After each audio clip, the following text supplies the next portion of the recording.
মাছ মাংস ভালো লাগে, আজকে একটু নিরামিষ করে নিয়ে আসলাম কুমড়ো শাকের হরবড়ি। প্রথমে কড়া বসিয়ে সর্ষের তেল দিয়ে পাঁচফোড়ন শুকনো লঙ্কা দিয়ে দিলাম ফোড়নের মধ্যে, তারপরে কুমড়ো শাকগুলোকে ভালো করে ধুয়ে নিয়ে নেড়ে চেড়ে একটু ভাজা ভাজা করে নেব।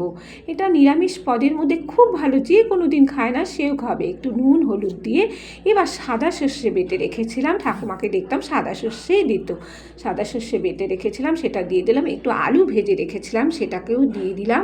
এবার যেটা দেবো কিছুটা পরিমাণ বেগুন ভেজে রেখেছি সেটাও দিয়ে দিলাম, আলু বেগুন না দিলে ভালো লাগে না। এবার জল দিয়ে দিলাম পরিমাণ মতন। এবার মটর ডালের কটা বড়া করে রেখে দিয়েছিলাম সেটাকে দিয়ে দিলাম।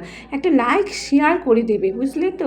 এবার আমি ঢেকে দিলাম কিছুক্ষণের জন্য, কেননা এগুলো তো একটু সেদ্ধ হবে। আমার জিনিসটা পুরোই কমপ্লিট হয়ে গেছে, দেখতেই পাচ্ছ। ভালো করে নেড়ে চেড়ে দেখবে, এটা গরম ভাতের সঙ্গে ভালো লাগবে। একটু চিনি আর কাঁচা লঙ্কা ছড়িয়ে দিলাম। রান্নাটা আমার শেষ, তোমাদের জন্য এক্ষুনি নিয়ে আসবো পরিবেশন করে।